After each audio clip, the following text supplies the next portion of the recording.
Assalamualaikum warahmatullahi wabarakatuh. Waalaikumsalam warahmatullahi Waalaikumsalam. wabarakatuh.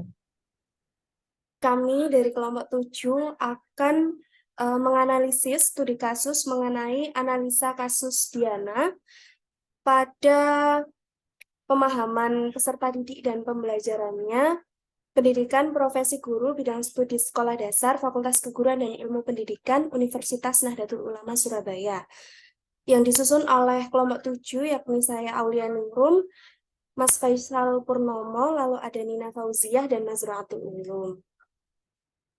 Analisis kasus Diana. Saat ini adalah permulaan tahun ajaran baru.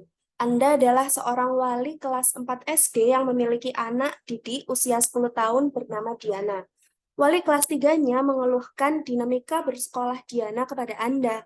Guru wali kelas tersebut mengatakan nilainya jauh tertinggal dari teman-teman lainnya di kelas. Diana juga kurang baik dalam mengerjakan pekerjaan rumahnya selama masa PJJ atau pembelajaran jarak jauh kemarin. Bahkan pihak wali kelas mengatakan bahwa ia khawatir dengan tuntutan yang semakin tinggi di kelas 4 di pelajaran IPA, Bahasa, dan IPS yang membutuhkan banyak bacaan. Diana seringkali tidak menyelesaikan tugas-tugas yang diberikan dan ulangannya menunjukkan nilai yang buruk. Namun demikian, ketika materi tugas dan ulangan tersebut diulangi secara lisan dan individual, Diana dapat menjawabnya.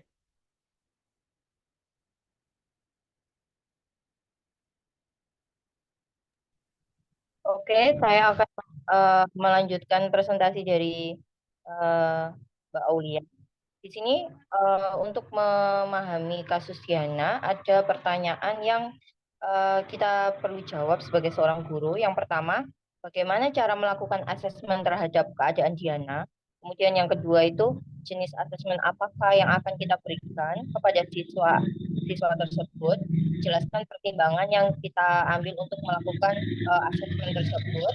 Kemudian yang terakhir, kesimpulan apa yang dapat kita tarik dari asesmen yang Anda desain dan kita lakukan. Nah, ini next slide.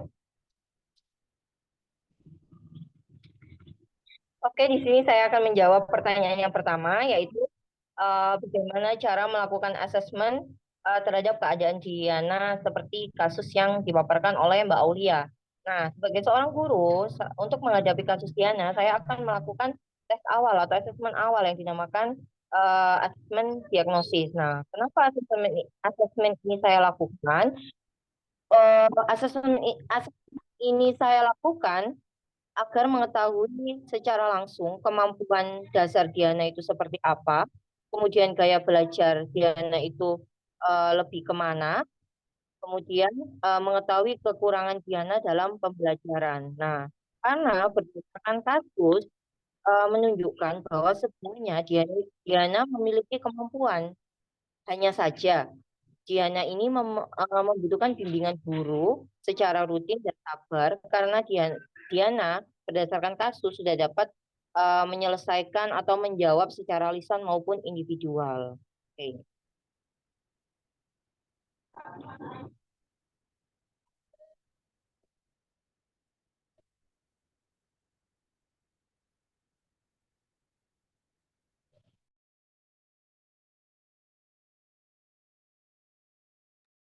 Maaf, mic-nya Mbak Nina.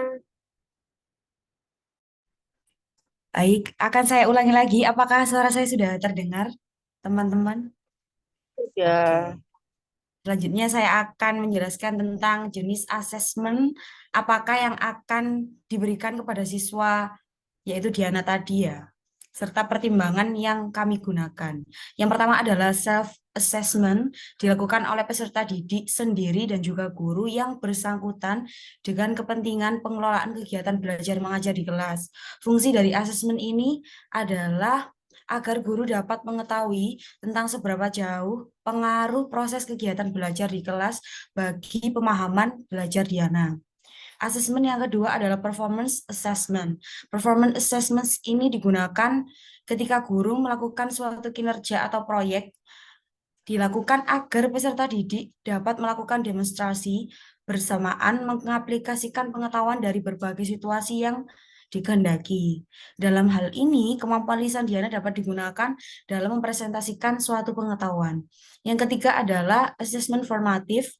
Kasus Diana ini menunjukkan adanya kekuatan dan aspek yang perlu dikembangkan oleh Diana dengan bantuan guru. Dalam hal ini, bentuk tes yang dilakukan guru ketika proses pembelajaran kepada Diana yaitu seperti baik tes lisan maupun tanya jawab interaktif, kuis, dan sebagainya. Hal ini dilakukan untuk mengetahui pengetahuan dari Diana.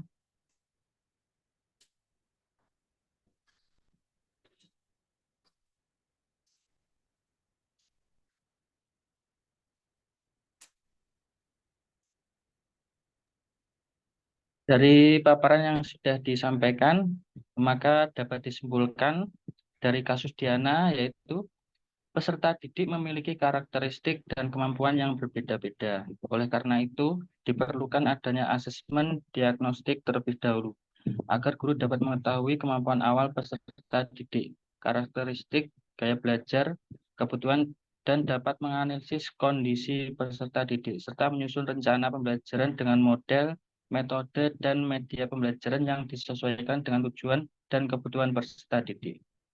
Terdapat beberapa jenis asesmen yang dapat digunakan oleh guru dan disesuaikan dengan tujuan pembelajaran dan kemampuan peserta didiknya. Guru harus lebih berinovatif dan bervariasi dalam memodifikasi proses pembelajaran atau asesmen yang digunakan agar dapat berjalan dengan efektif. Dalam hal ini, penilaian yang dilakukan kepada Diana dilakukan secara lisan atau proyek, atau kinerja dan dapat dilakukan secara penugasan.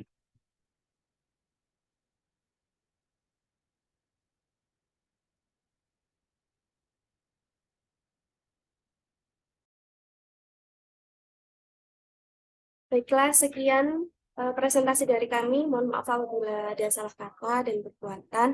Terima kasih. Wassalamualaikum warahmatullahi wabarakatuh. Waalaikumsalam warahmatullahi wabarakatuh. Warahmatullahi wabarakatuh.